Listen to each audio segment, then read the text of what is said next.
இப்போ எதுக்கு மை வச்ச? அட சாமி கிடா வெட்டும் போது எந்த பிரச்சனையும் வந்துடக்கூடாதுன்னு ஊருக்காரங்களாம் கையெழுத்து போட சொன்னார் பண்ணாடி.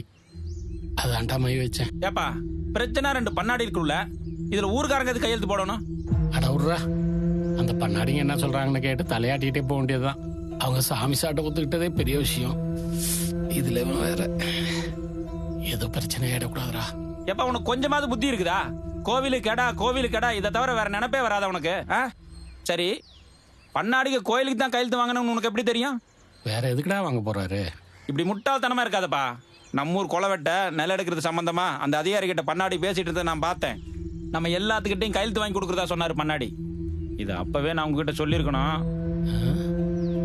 நான் தான் மறந்துட்டேன்.